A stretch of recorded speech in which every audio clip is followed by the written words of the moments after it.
I want them to focus on Darwinian natural selection and not be persuaded that this is somehow irrelevant to language emergence. I want them to understand what are the sources of evidence that could show that some long dead group had language or didn't have language. What is the source of evidence that language simply appeared from one day to the next, as opposed to bigger brains with greater intelligence? To see the problem as a complex one for which no one has the right to dictate the solutions. It's an empirical question from start to finish, and more of us are seeing that language started much longer ago than others of our linguistics colleagues believe.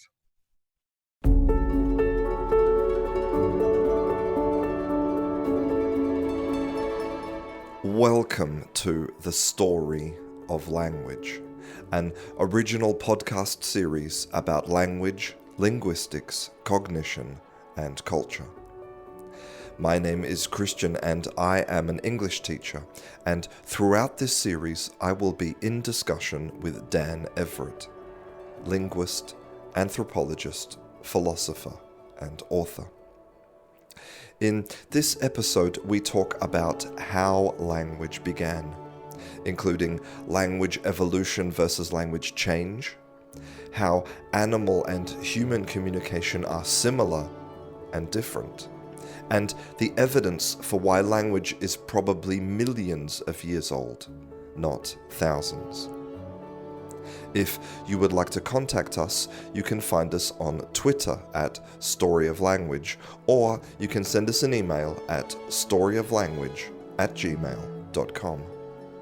This is episode 6 of The Story of Language. Well, this actually brings me kind of to the first question of what we're going to talk about today, which is about language evolution and where language came from. But I think before we can start to talk about that, I think we need to define what exactly language is. Because, for example, you have computers use binary, which is ones and zeros, and using just two things, they can create meaning. And, you have like Morse code as well, which is, again, binary. So, what is a useful definition of language? Well, if you were a practicing generative linguist, language is a vocabulary with a semantic interpretation system built around a recursive grammar with also an interpretive system of sounds or gestures, so that at the core, you have, say, the dictionary or the lexicon. You pull things out of that and you perform syntactic operations that are recursive on those, and specifically merge. And then you interpret the results in sound or gesture, and meaning. My definition of language, which is based primarily on Peirce, is that all creatures communicate. So we can say that communication is the transfer of information by signs, and language is the transfer of information by symbols. And symbols are just special forms of signs. So that means that my dog uses signs. I cannot say that my dog will never use a symbol. I think there's evidence that animals do have symbols, but what distinguishes animals from humans is not some huge evolutionary gap, but the quantitative superiority of humans given their greater intelligence. So we don't just create occasional symbols. We create symbols and interpret them in terms of other symbols, and we're very productive in the creation of symbols. So there's no other creature that can create symbols like we can. As far as grammar goes, all you need to do to interpret symbols is to have a conventional order for them. So if I say John saw Mary, and that's the way we all say it, then that's easy to understand that John is the person who did the seeing, Mary's the one who was seen. There are advantages to more complex grammatical characteristics. So I don't deny the importance of those, and I would expect that most languages would avail themselves, depending on their culture and their ecology, of similar grammatical mechanisms. But as far as sound goes, the computer language you brought up, say zeros and ones, binary language, in principle, that illustrates that you don't need more than two symbols, two sounds to communicate anything. Now you need multiple zeros and ones to create a single symbol. So I refer to the zeros and ones as like speech sounds. So you only need a vowel and a consonant, and if you have enough memory, which humans don't, to make them arbitrarily long, you can say anything with P and ah that you can with all the consonants and vowels of English. It's incredible to think that that's a possibility, and that is actually true in practice, right? Like, for example, Hawaiian has a very small like sound inventory, right? So their words in general are much longer than languages which have more sounds. Yeah, Hawaiian, Rodokas, Pitaha, and other languages. So if you think of a word as a series of slots, what you can put in those slots is called the paradigmatic component of the language. And so the more elements you have to put in slots, the higher the number of vowels and consonants, the greater the paradigmatic complexity. How many slots you have is the syntagmatic organization. And so one interesting fact is that greater paradigmatic complexity requires less syntagmatic complexity, which means that the more consonants and vowels, the shorter your words can be, because you can distinguish the words based on the greater number of consonants and vowels. But if you have a smaller number of consonants and vowels, you need greater syntagmatic complexity, and that means your words are going to be longer. So, in Pitaha, you have a word like ohachi, which means I'm telling you to go look for something. Ohachi is I'm asking you to cause something to be found. It actually makes sense to say that, but you insert this vowel with a couple of different tones. It's three vowels with three tones into the word, and now you've got cause to find. So when you're learning Pitaha, you might miss a vowel. You might not hear one of those things. And especially because when they speak very quickly, like all of us, they drop stuff out. Sometimes they keep the tones very subtly, but they have fewer vowels. And so you've got to develop your ability to listen to the language carefully, like any language. I mean, Pitaha is no different whatsoever than any other language. It's just that with fewer consonants and vowels, there's more to pay attention to as the word gets longer. Could you just go back a little bit and talk in a little bit more detail about some of these theories about, I believe they're Peirce's theories about indexes, symbols, and signs? So ironically, a lot of things were happening in the 19th century. It was just a really exciting century. And from the mid-19th century until the early 20th century, you had in the United States Charles Sanders Peirce working on a theory of signs, and he used the term semiotics or semiosis from John Locke's use of that term, borrowed from the Greek, which means sign or miracle, semeion. Just a couple of years after Peirce, in Switzerland and in Germany, Ferdinand de Saussure was working on, he used the same term, although their theories are dramatically different. I mean, there's almost no comparison. So Saussure came up with the idea of semiotics, and he had something called a sign, but he only had one sign. And for him, a sign was a dyadic element, like a coin. It had a heads and tails. One side was meaning, one side was form. And that's basically Saussure's theory of signs. Peirce had a much more sophisticated and complicated theory of signs. So at different periods of his life, he had 3 signs, 10 signs, and 66 signs. And the 66 is really hard to figure out.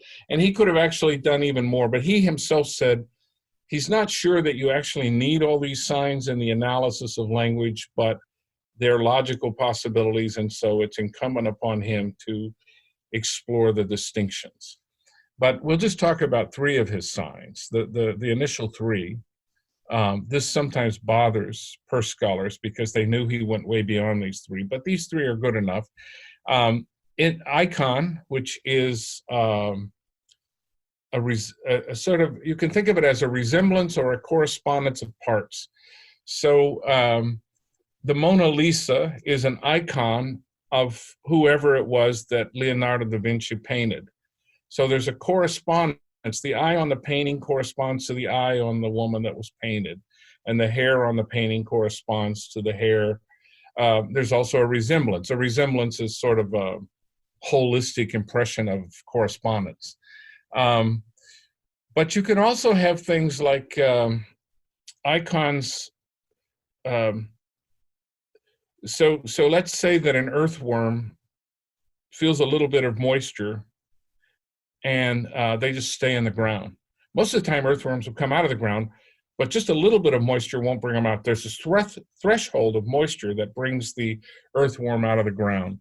And that threshold, in a sense, we could call an icon.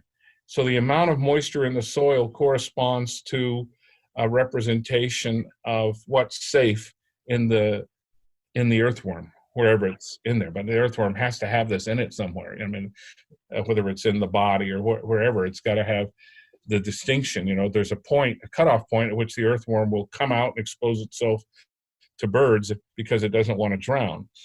So these are icons, these basic, simple correspondences. The next thing is an index, which there is a causal connection between the object and the index. So if I point at a bird, my pointing is an indication, an index that there's something over there, and it's caused in a sense by the object and my desire to communicate the object. An easier example is a footprint. That's caused by an animal stepping in the earth and leaving a mark of its foot. And also smoke, for example, is an index of fire. So there's a causal connection. Now, if you look at a footprint, on the one hand, it's an icon because it looks like the foot that formed it. But on the other hand, it's causally formed by the foot. So this shows that each sign has multiple levels of analysis, which makes it a lot more complicated than Saussure. So something can be simultaneously an index, an icon, and a symbol. And so what is a symbol? A symbol is something that is by convention or by nature, it is a form of regulated sign. And so the most common, since we mainly talk about people, I talk about, a cultural convention that DOG is going to mean canine in English, and PERRO is going to mean canine in Spanish.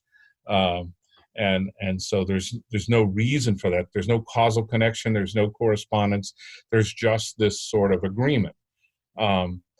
Some people would argue that bees have an agreement, but it's not in their dances, but it's not culture. It is genetics, some sort of natural agreement.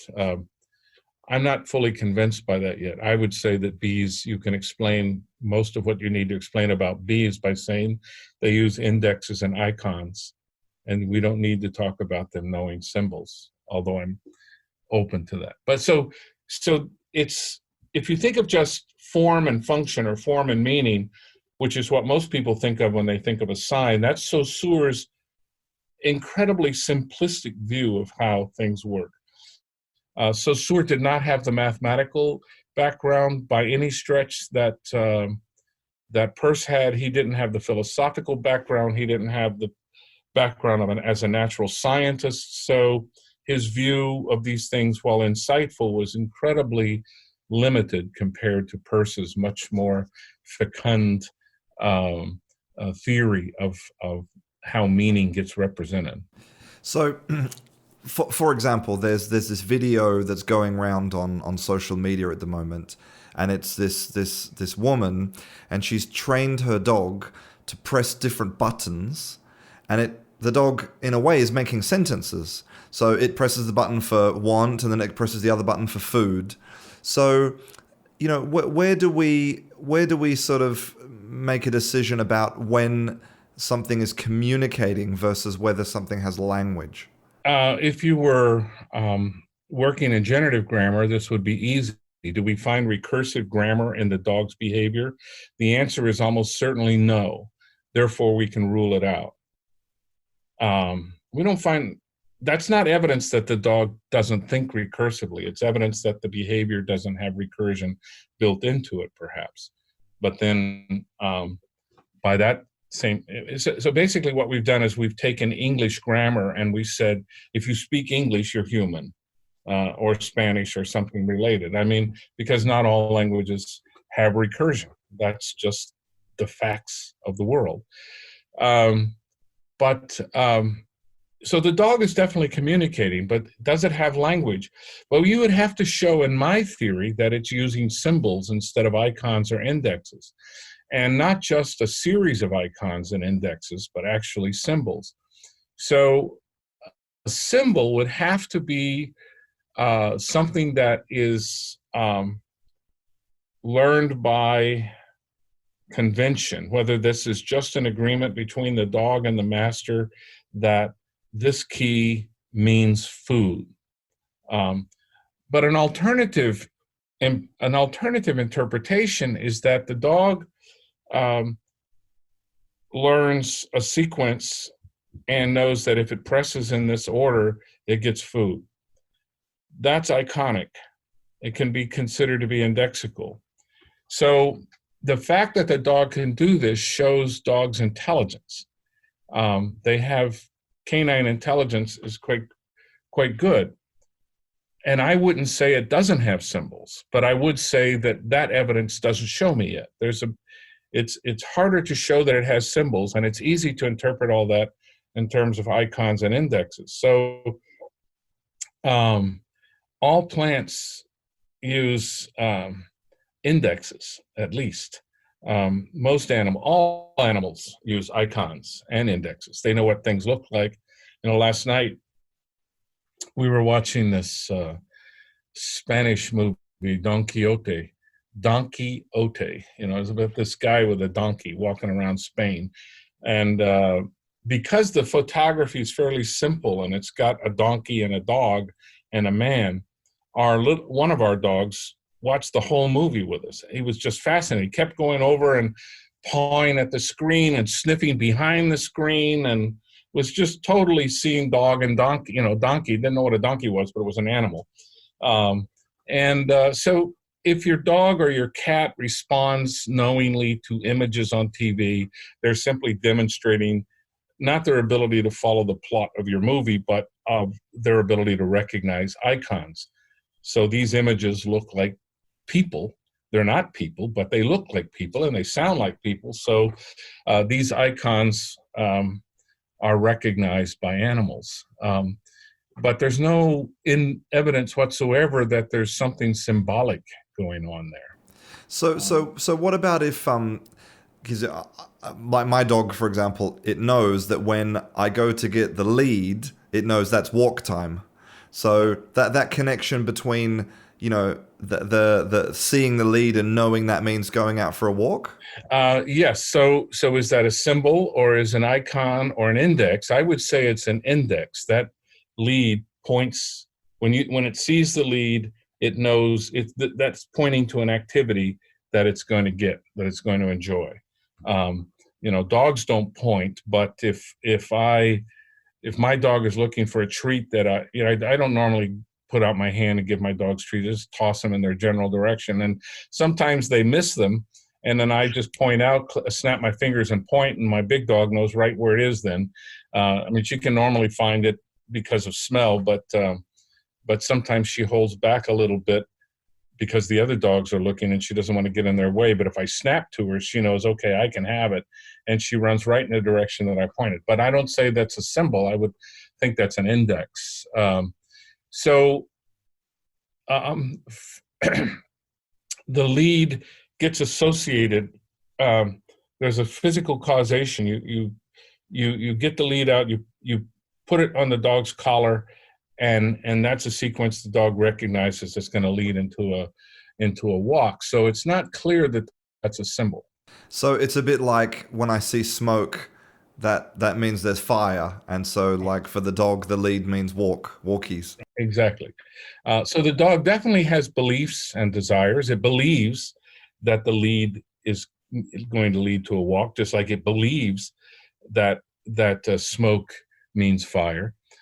I believe that animals do have beliefs and desires and intentionality, which is so crucial to language. In language, the cultural tool, I talk about the basic platforms that are required for language. You have to have intentionality. You have to be able to pick out ground from the figure from a ground. Animals have almost all the characteristics that are required for language, which is why they all communicate so well. But they don't have a productive symbolic system. And so on the one hand, we could say no animal has symbols. I think that's probably too strong, although I did believe it. But I've talked to several Peirce scholars who've tried to convince me that that might be a bit too strong. But what I can say is that because humans have greater intelligence, they also make symbols, but they are able to be much more productive, and they have culture, which embeds. And this is the other very crucial component. We cannot talk about language in the absence of culture. One of the defects I will point out in my work on Peirce that's in progress of Peirce's theory is that he alludes to culture a great deal, but he had no theory of culture because nobody did back then. And a lot of what we talk about of signs, is interpreted in culture. So if an officer says to the soldiers, left turn, well, he might actually mean left turn. Probably he does. That's because that's what he said. But he could have made a mistake and meant my left, your right turn. They will actually, if they're blindly obedient, they're going to turn to their left, even if they know that's not what he meant. But in a battle, that could cost their lives. So they're culturally interpreting what is the object of saying turn left? What is the purpose of saying turn left? And is that purpose better served by turning left or turning right? And I can argue it out with the commanding officer later, but I've got to be able to interpret what he said. And I need culture to interpret the symbol more accurately. And just slightly backtracking towards dogs, isn't it true that your dog has recursive barking? Yes. So the definition of recursion is so loose that if you mean by recursion binary branching, well, you can impose that on just about anything. That's what Chomsky means. It's not what most people mean by recursion. But so my dog barks once if it's sort of suspicious that something's outside. If it hears it again, it'll bark a couple of times. And if it actually sees someone like a UPS person, and God help us if she ever gets out when the UPS guy is putting the package on the porch, she's barking constantly. So she's iterating her barking. Iteration is a form of recursion. So just repeating something, if I just keep saying the word, like ba, ba, ba, ba, ba, ba, ba. In a sense, I'm doing recursion, iteration. And so some people throw iteration out. I was in a BBC debate several years ago with Cambridge linguist Ian Roberts, who asked me if the Pitaha had iteration, and I said yes, and he said, well, then they have recursion.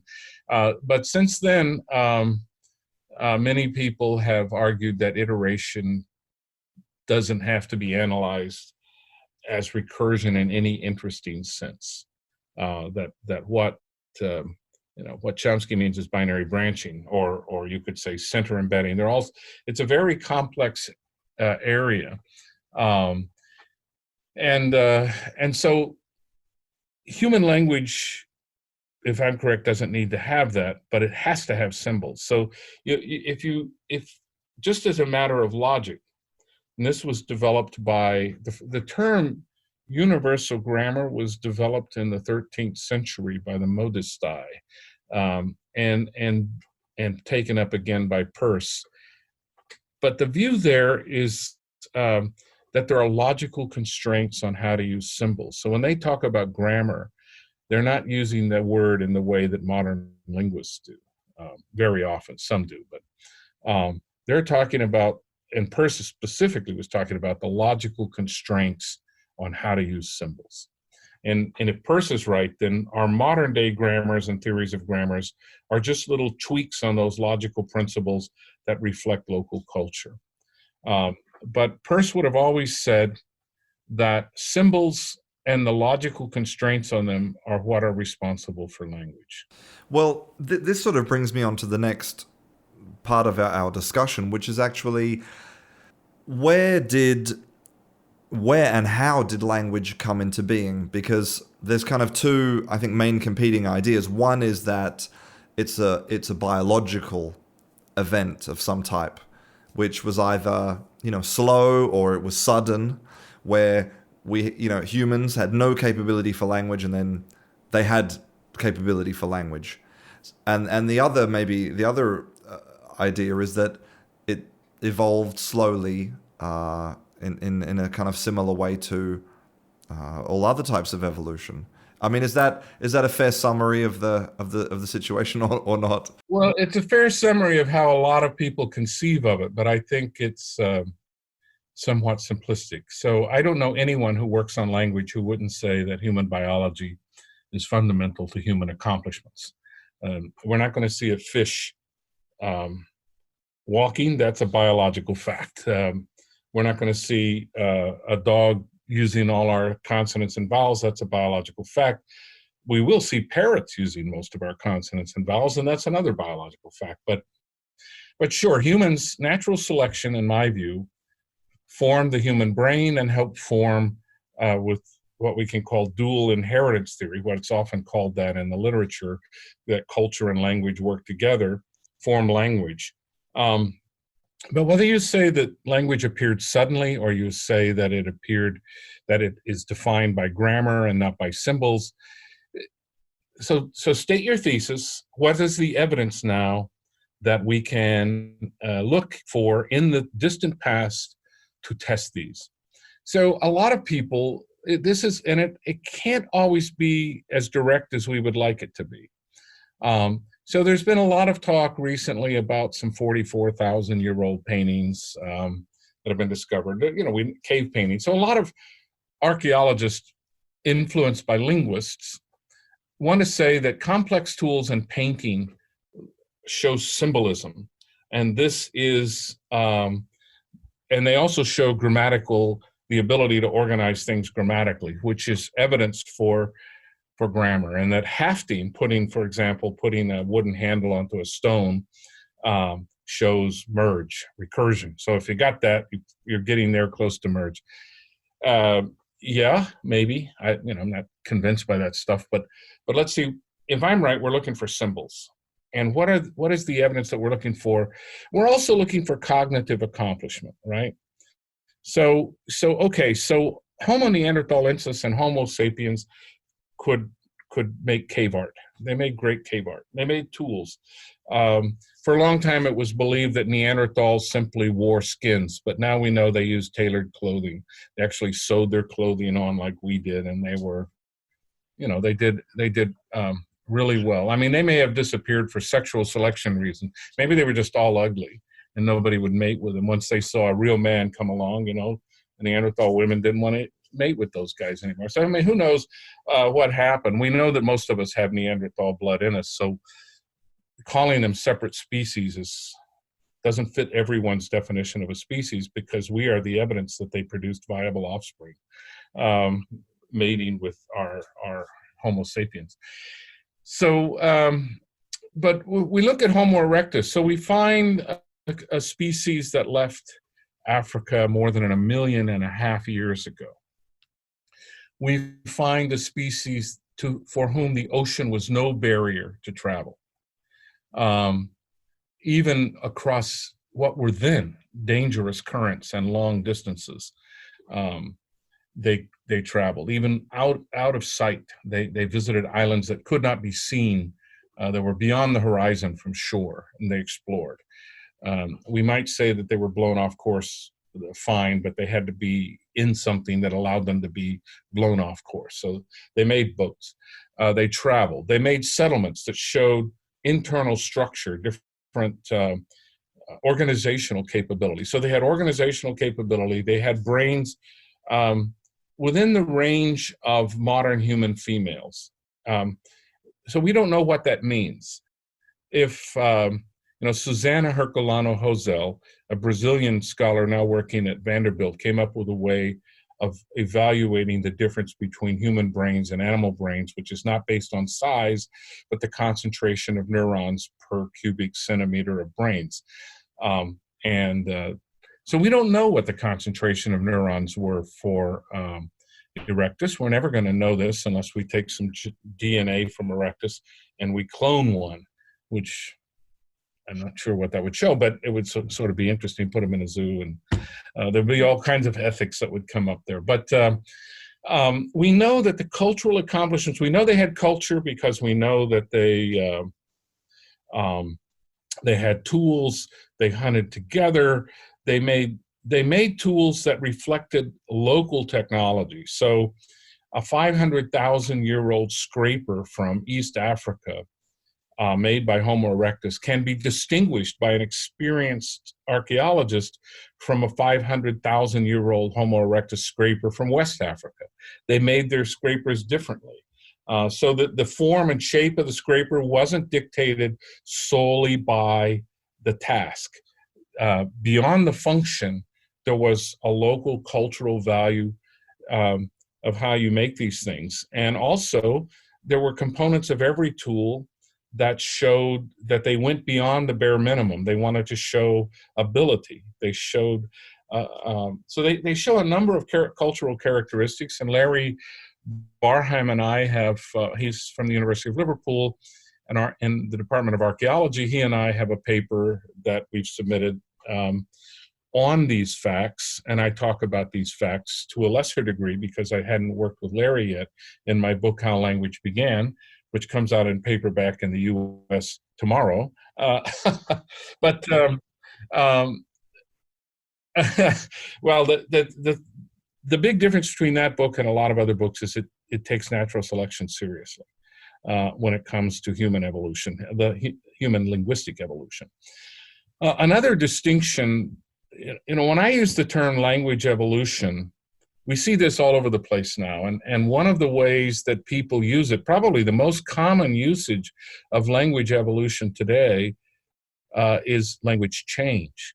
So, Latin, French used to be Latin, as Spanish did. So you go back 2,500 years or so, 3,000 years, you've got Latin, and so some people would say that the change from Latin to French is language evolution. I just call it language change. There may be some evolutionary-like principles in there, but for me, language evolution is going from a creature to zero language to a creature with language. So I reserve, and some people have said to me, well, you're using it in a very specialized way, and who really cares? It's just a term. But I would prefer not to confuse historical linguistics with evolutionary linguistics, even though they may share some principles. So for me, language evolution requires a theory of natural selection. You have to know about the original populations. You have to look for the evidence. So the evidence for Homo erectus is in growth of skull size, growth of brain size, cultural accomplishments. We see even the fact that from Australopithecus to Erectus, Australopithecus was probably the direct ancestor of Erectus, Australopithecus africanus.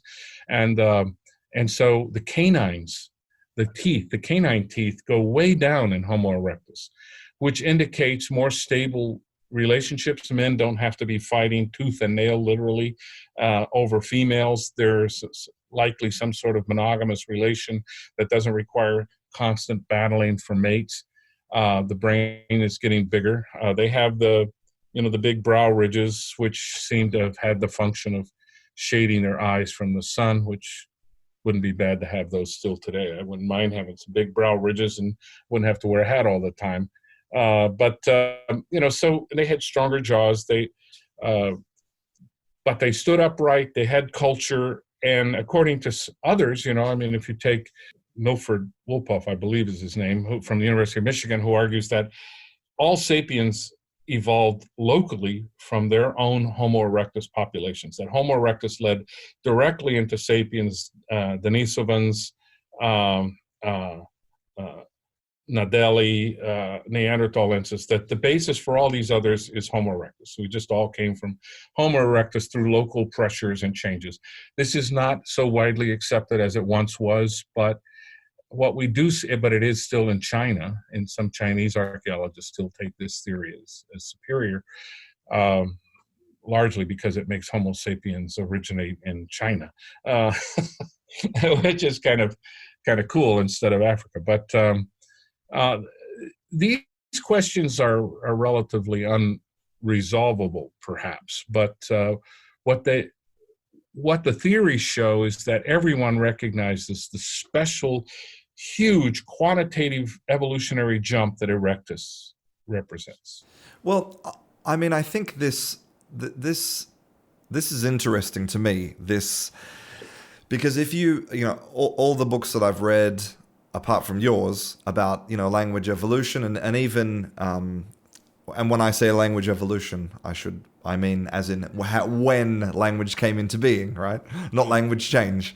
And if you Google it, you look in Wikipedia, the dates vary kind of maybe between like 45,000 years ago, maybe 100,000 years ago. But when I read your book, it was like, well, probably more than 1 million years. And now in this paper, it's 1.8 million years was when they first, when you estimate they first used symbols.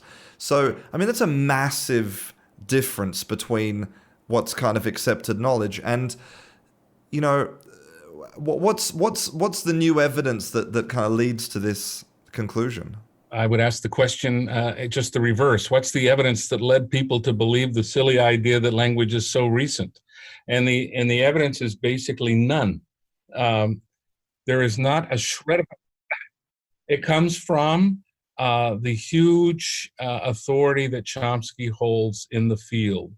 And if you believe that languages merge and that's all it is, then it can only, you're going to look for modern human-like characteristics. And I'm not saying that's wrong, by the way. I'm not saying that it's proven that language is much older. I think the case is far stronger for that. But at the same time, what you have to rule out, if you're talking about language and you believe that language is a specially dedicated genetic module, brain module that supports language, you have to rule out the contribution of intelligence. It can't have anything to do with greater intelligence, right? Because nobody ever said, I would say this, but a generativist would not say that language comes out of humans' greater intelligence. and their culture. They would say that language comes out of a special dedicated genetic component. But if you believe that evidence for culture is evidence for the growth of symbols in a quantitative way, and evidence for higher level communication, evidence for greater cooperation, then that evidence is quite old, and the evidence for symbols is quite old. And when you think about the fact that they had to build a boat, they did not build the boat by grunting. There's too much specialization that's required to do something like that. There's too much evidence for their planning and the way they distributed things. For example, if you take the standard Neanderthal stone tool kit, it has been closely, these tools, there are a lot of experts today who can make these tools, and they make them just like Neanderthal made them, okay, as far as we can tell, with the same materials. And what they have found is that when they teach graduate students how to use these, demonstration is not enough. You've got to be able to tell them. You can't see everything at once. So you've got to be able to tell them something occasionally. And in my field research in the Amazon, I've watched guys teach their sons how to make blowguns and bows and arrows. And most of it is observation, but there are key points in the process in which linguistic instruction is inserted. So when you look at the complexity and the variety of tools that Homo erectus used, and we're looking for evidence, and some might be appearing, that they dyed their tools, and they even used some hafted tools. Then and they carried their tools across long distances. Their tools really become symbolic, and as soon as we see evidence for symbols, we have evidence for language. Now, why don't they have art, paintings? Why don't they have, well, I don't do paintings. I mean, you're not going to, wherever I live, you're never going to find paintings on the wall. I mean, you just, unless I bought them, in which case that can be determined. So why didn't the culture produce any paintings? Well, these are cultural values. And it's also possible that, and likely, that they were much less intelligent than we are, right? People who own dogs have to be convinced that dogs don't have language, because whatever it is they do, it's extremely close. I mean, those of us who love our dogs would like to say that they're pretty much talking to us, but if a dog can do that, how much more the most cognitively advanced creature that had ever walked the face of the earth prior to our arrival, Homo erectus. I mean, if you take Homo sapiens out of the picture and Homo neanderthals out of the picture, then by far the most intelligent creature on the planet would be Homo erectus. And if a dog can almost convince us that they're talking, it's unlikely that erectus couldn't have gone beyond that. I mean, so for example, if you take a chimpanzee who has a brain of about 450 cc's and compare it to an Australopithecus, which had a brain of about the same size, the accomplishments of Australopithecus leave the chimpanzee in the dust. So if the process of being able to measure neurons per cubic centimeter could be applied to Australopithecines, I bet that we would find that even though they had 450 to 550 cc's of matter in their skull, it was probably far more compact with neurons. And so when we get to Homo erectus, where we get a doubling of that size, so the average cubic centimeters for Neanderthalensis was about 1,400 to 1,500. The average for Homo sapiens is about 1,200 to 1,350, in that range. And the average for erectus would have been 950 to 1,100 or so. So less than us, but the average European female has 950 to 1,000. And we would never say that women are less intelligent than men, because the size in that case doesn't matter. It is the concentration of neurons that matters. And so what we have to look for Homo erectus are not the fact that they had slightly smaller brains, but what were their accomplishments? And they had incredible accomplishments that imply the existence of language.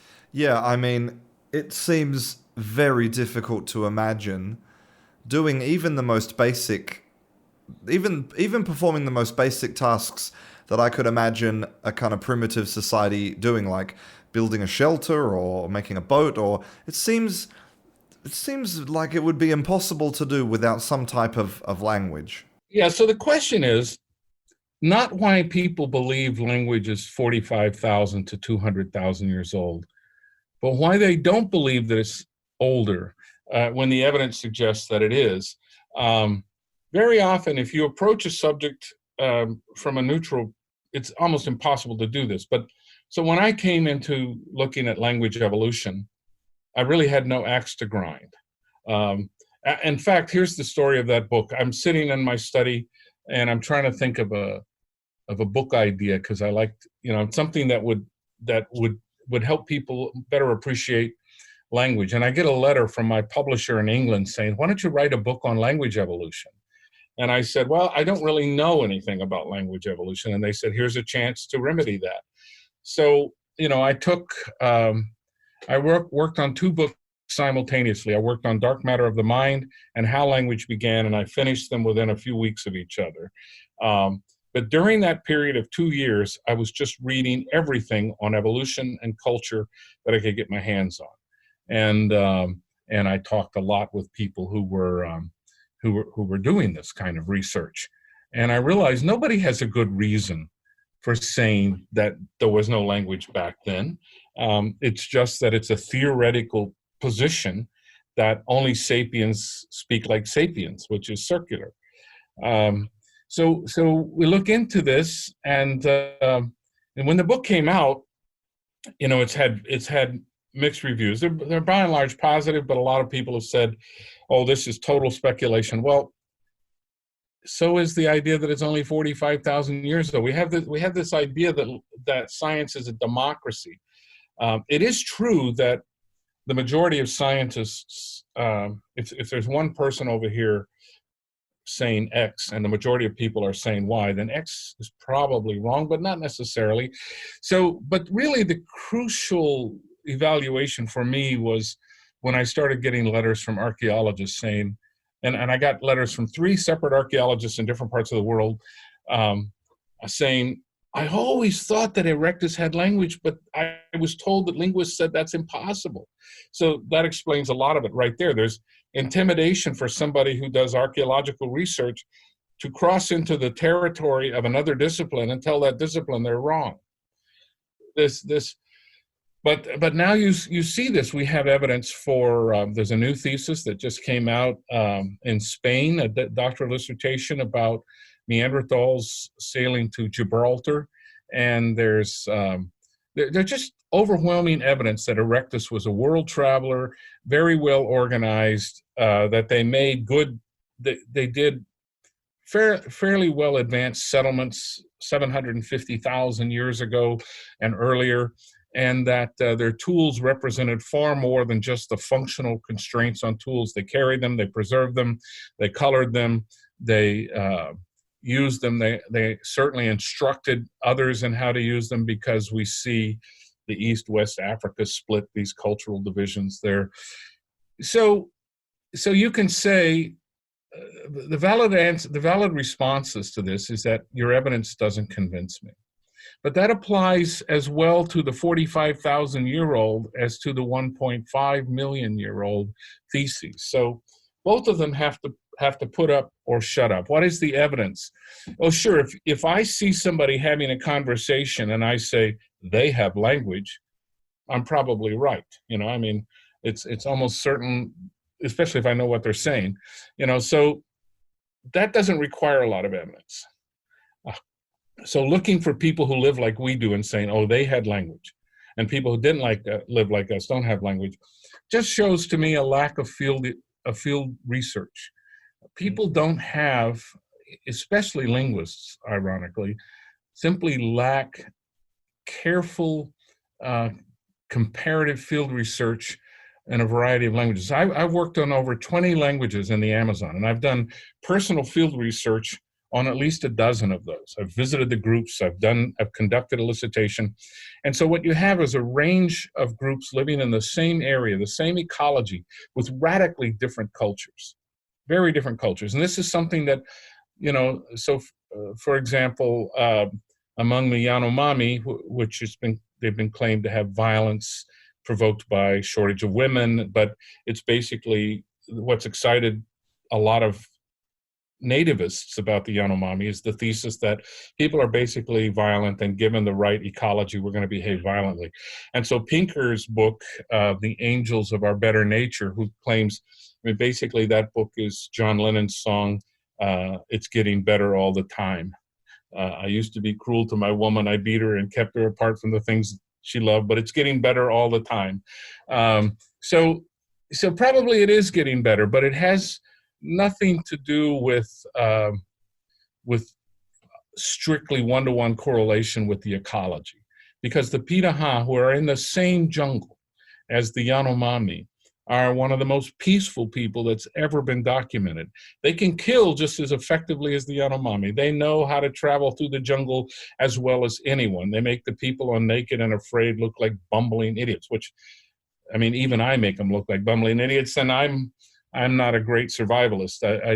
I find that show extremely entertaining, because the Piraha's show would be naked and not afraid of shit. But they have a culture to back them up, and you're taking people outside their culture and you're having them, they have a little, marginal experience with survival. But compared to the Piraha, who have quarter-inch calluses all over their feet and leather-like skin, and can detect any distinction in the jungle because they have learned to read the signs. Just going a little bit back to the fossil record and to the kind of archaeological evidence, because I know that for a while there was a lot of talk that language would have been impossible for example, Homo erectus, because, the voice box wasn't in the right place, or they didn't have the vocal folds. But I think, as far as I know, a lot of that has been pretty much debunked. Yeah, first of all, it doesn't matter. And second, if it did matter, it's not clear that they didn't have vocal apparatus very similar to our own. Some people said they didn't have a hyoid bone and exactly, so that they couldn't have made all the sounds we made. But then recently, other people have argued strongly against that. Tecumseh Fitch and I disagree about most things, but one thing we agree on is that speech is much old. The capability for speech is much older than might have otherwise been thought of. Although Jeffrey Lightman, who is a physical anthropologist who's also at, I believe it's Mount Sinai Hospital, when I gave a talk on this stuff at the American Association for the Advancement of Science, he stood up and he said, this would explain why we see such rapid evolution in Homo erectus vocal apparatus, because if they had language, now there's a reason to develop speech. So if you only need symbols and you can have two sounds, as computers show us, because you can type anything that you can say into a computer that only has zeros and ones, then erectus could have had whistle speech combined with a small phonemic inventory that they could make out more or less. And they would have had a perfectly adequate language, not one to give a lot of speeches in, because it would have been maybe somewhat garbled. But that's one theory. The other theory is that they had the same vocal apparatus we have. And language and evolution always takes advantage of what it already has, right? It doesn't. So you come up with language and you realize that the most efficient way, you realize this not consciously, of course, but just by doing, you realize that speech is far more effective than gestures for communicating the bulk of the language content. And so I can make these sounds and I can hear these sounds pretty well. Cool, we'll just use that. It may be no more complicated than that, or it may be I couldn't make the sound E. Phil Lieberman says that erectus could not have made the cardinal vowels like E, A, and U.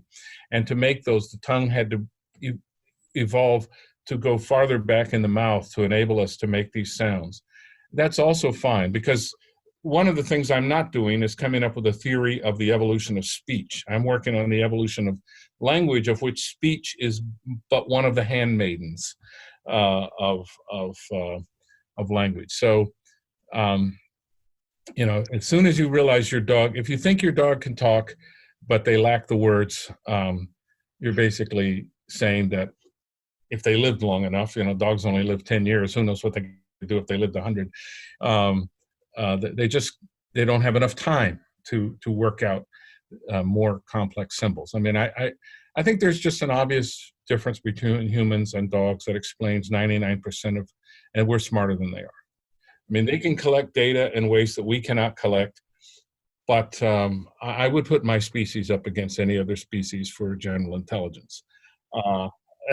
Not general moral judgment, but intelligence. So whenever you ask somebody, they say, well, you have to have language, or there has to be a biological component to language, and you say, well, why couldn't that biological component be the brain? Just a big brain. What's wrong with that? Well, then you have to explain how language, why do we have the speech sounds we have? Well, because the vocal apparatus and the ears evolved together so we can hear the sounds we make better than we can hear other sounds. So what's the mystery there, Guy? Well, I think that the neuroscience is pretty clear about the correlation between language ability and general intelligence. And there's not really, well, when I asked, for example, Ev Fedorenko if there was I asked her directly, is there a language organ? And she said, well, no.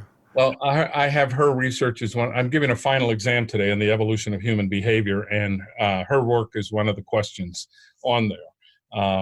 Yeah, she talks about language networks. They're fascinating similarities. And take any two people who speak any two languages, and their languages will occupy a network of almost the identical space in their brains. That's fascinating stuff, I asked Ev if anybody has done the same kinds of tests with shoe tying to see if where we tie our shoes is found in the same place in every brain. I suspect it may be, and food preparation.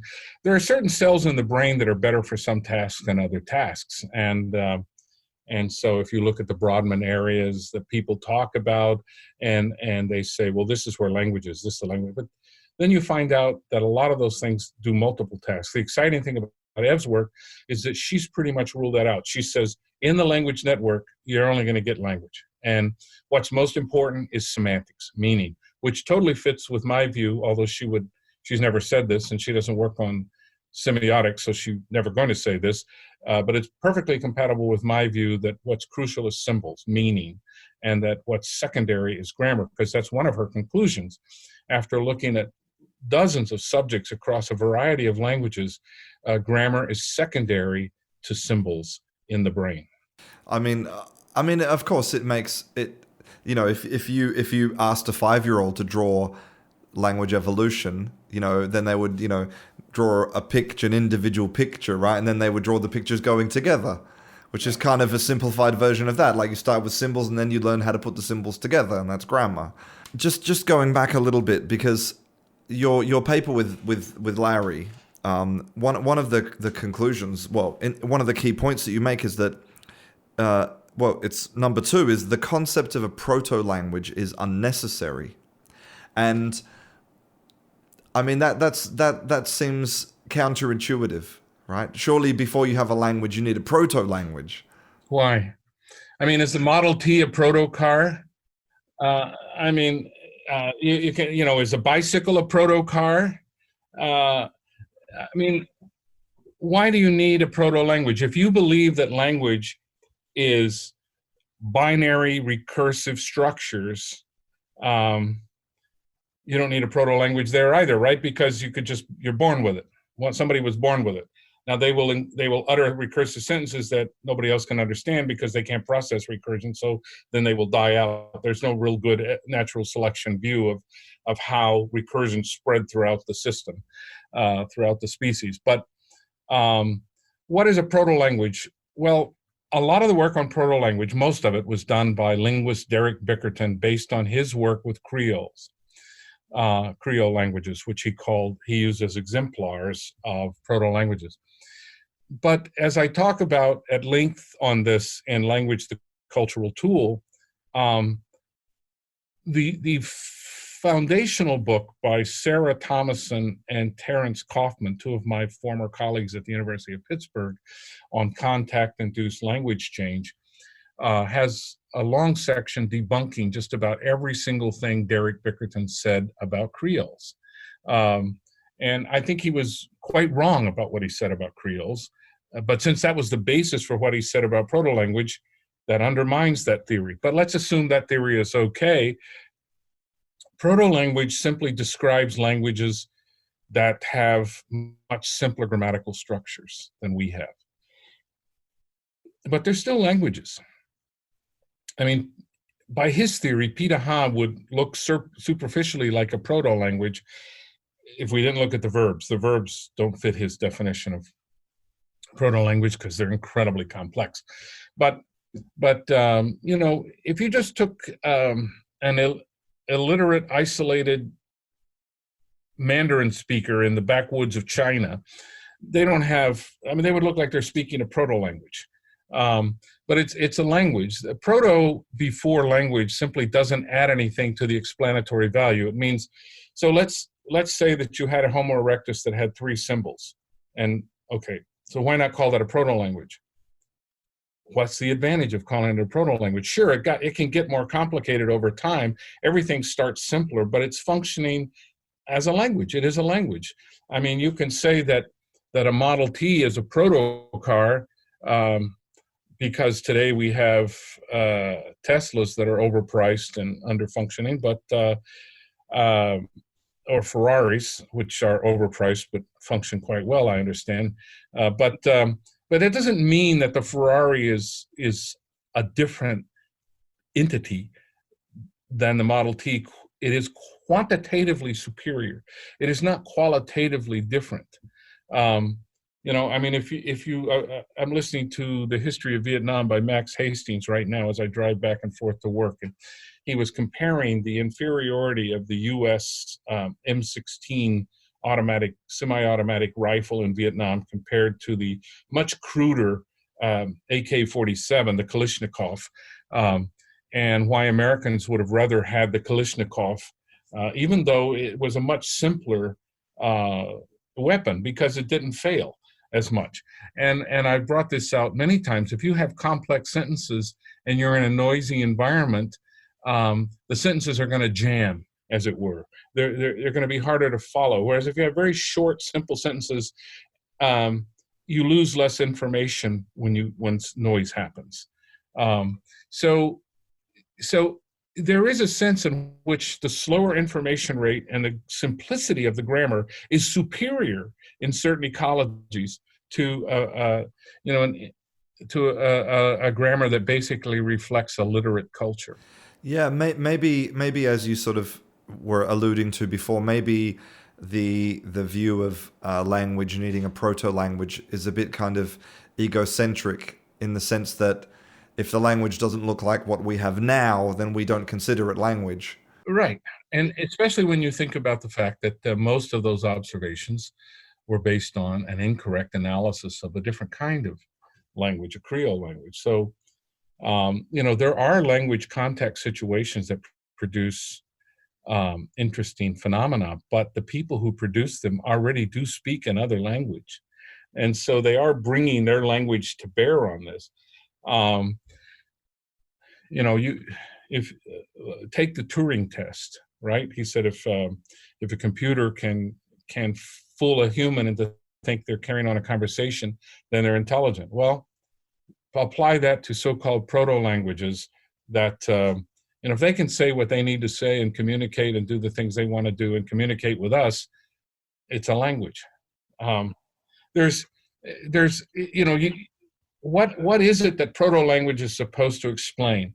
It's supposed to explain a phase for which we have no evidence whatsoever, and that languages were far simpler than they are today. As far as we know, Homo erectus had full-blown recursive merge. I mean, we don't know this, but my thesis says they didn't need it. It doesn't say they didn't have it. They just didn't need it. So if you start with the idea that that Homo sapiens language is language, and anything that deviates from that is not language, then erectus couldn't have had language, but they communicated better than dogs, let's say, so they had a proto-language. That is species-centric.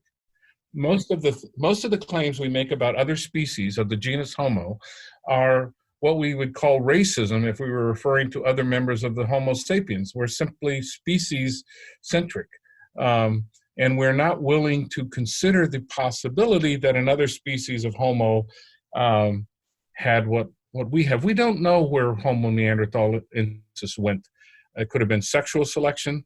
It could have been dogs with Homo sapiens coming up to Europe that made them better hunters. It wasn't clothes, it wasn't art, it wasn't weapons, probably wasn't intelligence. What explains it, and we've been through this before, what explains one culture wiping out another, which happens throughout human history.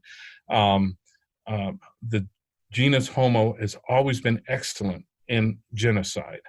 And what does that have to do? Are the victims of genocide evolutionarily inferior?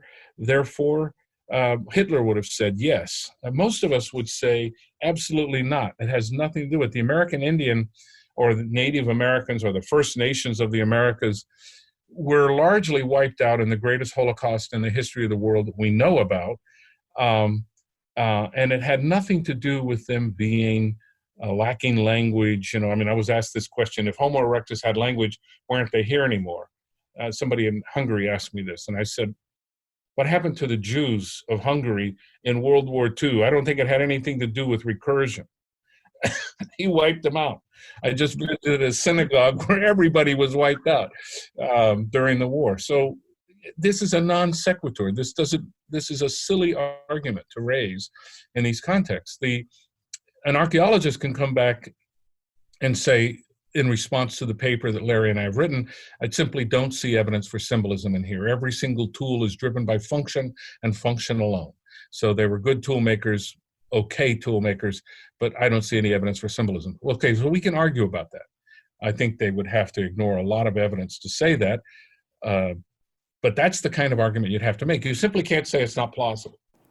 I think maybe it reminds me a little bit about the kind of Eurocentric view of language, a couple of centuries ago, where, they wanted to make English more like Latin, for example, because Latin was real language, and French and English were these horrible kind of mongrel, tongues. Well, English is a mongrel tongue. English almost died out entirely in the 12th century. The French, who are so worried about English taking them over, has already so dominated English that 55% of our words come from French, from the Norman invasion. And we're still suffering the effects of French imperialism in our little English-speaking world. But people are cruel, they kill each other, they do all sorts of things, but English has rebounded. And it's I'm glad I speak it. It's a great language to have. Is it better than Arabic? Who would possibly be able to say such a thing? There's no language. People always ask me, what's the most difficult language to learn? I say the one that's least like your own. And it's just, yeah. You cannot say one language is superior to another. So let's just go back just a little bit and talk a little bit more about kind of the difference between language evolution and language change, because does anything about what we know about language evolution now, does that tell us anything about maybe how language came into being? Like for example, if we look at I know there's a lot of research at the moment about how language evolution tends to be driven by efficiency. And does that give us any insight into, 1.8 million years ago? Yeah, there are all sorts of things that give us insight. So you start off with basic symbols, and you have to add on to that. You have to add functionality, verb conjugations, tenses, aspects.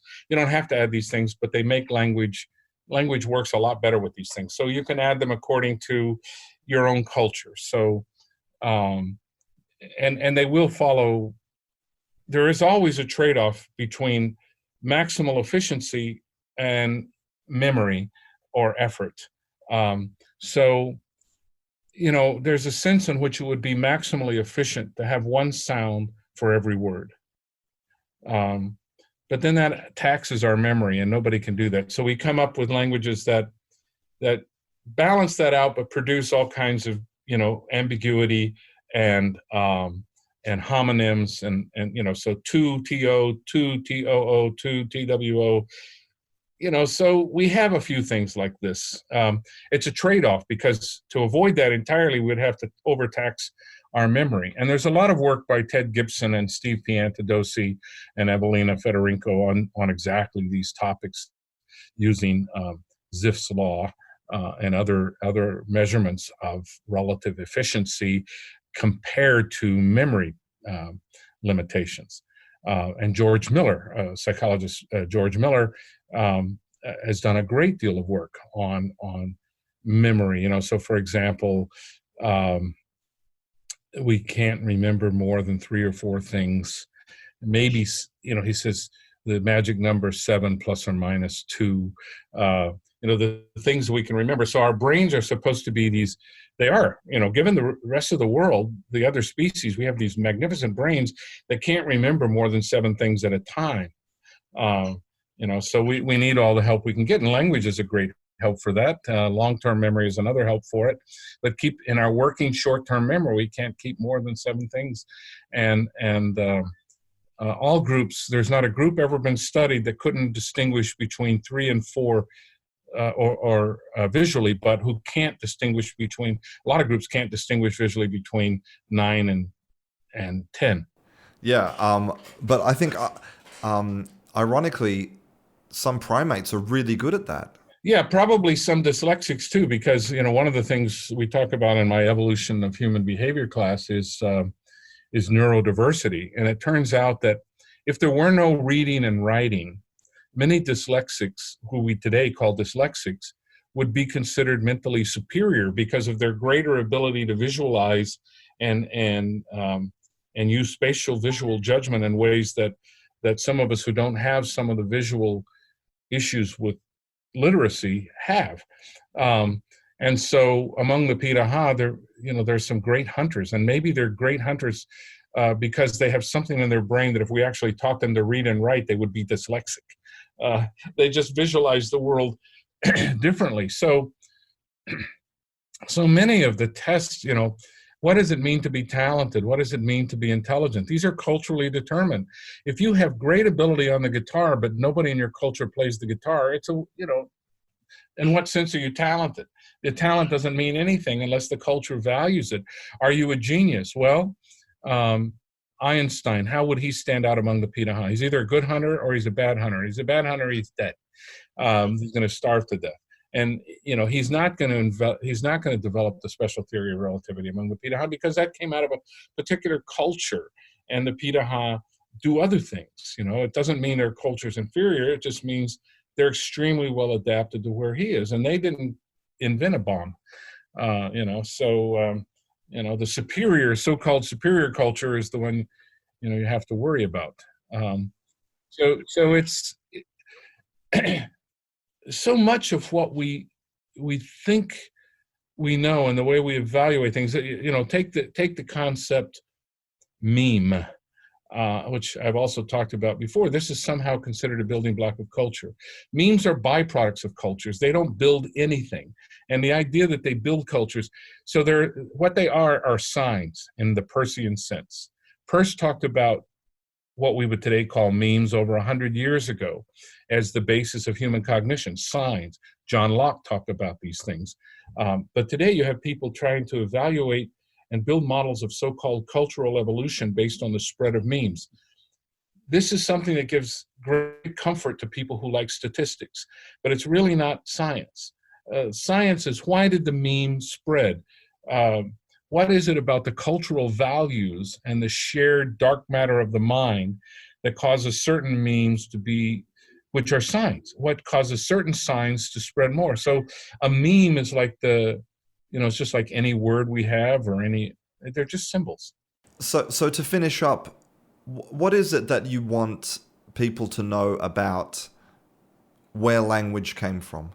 I want them to focus on Darwinian natural selection and not be persuaded that this is somehow irrelevant to language emergence. I want them to understand what are the sources of evidence that could show that some long dead group had language or didn't have language. What is the source of evidence that language simply appeared from one day to the next, as opposed to bigger brains with greater intelligence? To see the problem as a complex one for which no one has the right to dictate the solutions. It's an empirical question from start to finish, and more of us are seeing that language started much longer ago than others of our linguistics colleagues believe.